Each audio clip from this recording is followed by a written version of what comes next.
Stand by now. And they're up. Angel Eunice draws for your lead. Bianca's Fantasy in between runners getting better. Trinity Moon is by the rail as they race towards the last 900. Getting better alongside Bianca's Fantasy by the rail. Trinity Moon and Angel Eunice.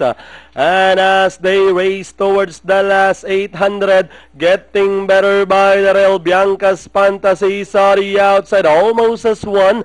Trinity Moon racing in third, and Angel Eunice is in behind them. As they round the last 600, Bianca's Fantasy takes command over getting better. Trinity Moon racing in third, and Angel Eunice as the action turns to the last 450.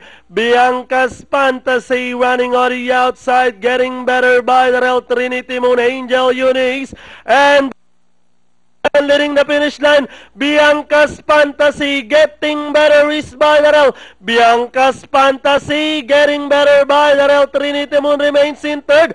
Jeff Zarate on Bianca's Fantasy getting better, and finally Bianca's Fantasy with Jeff Zarate wins the race over getting better with Jonathan Hernandez. Then comes Trinity Moon and Angel Eunice.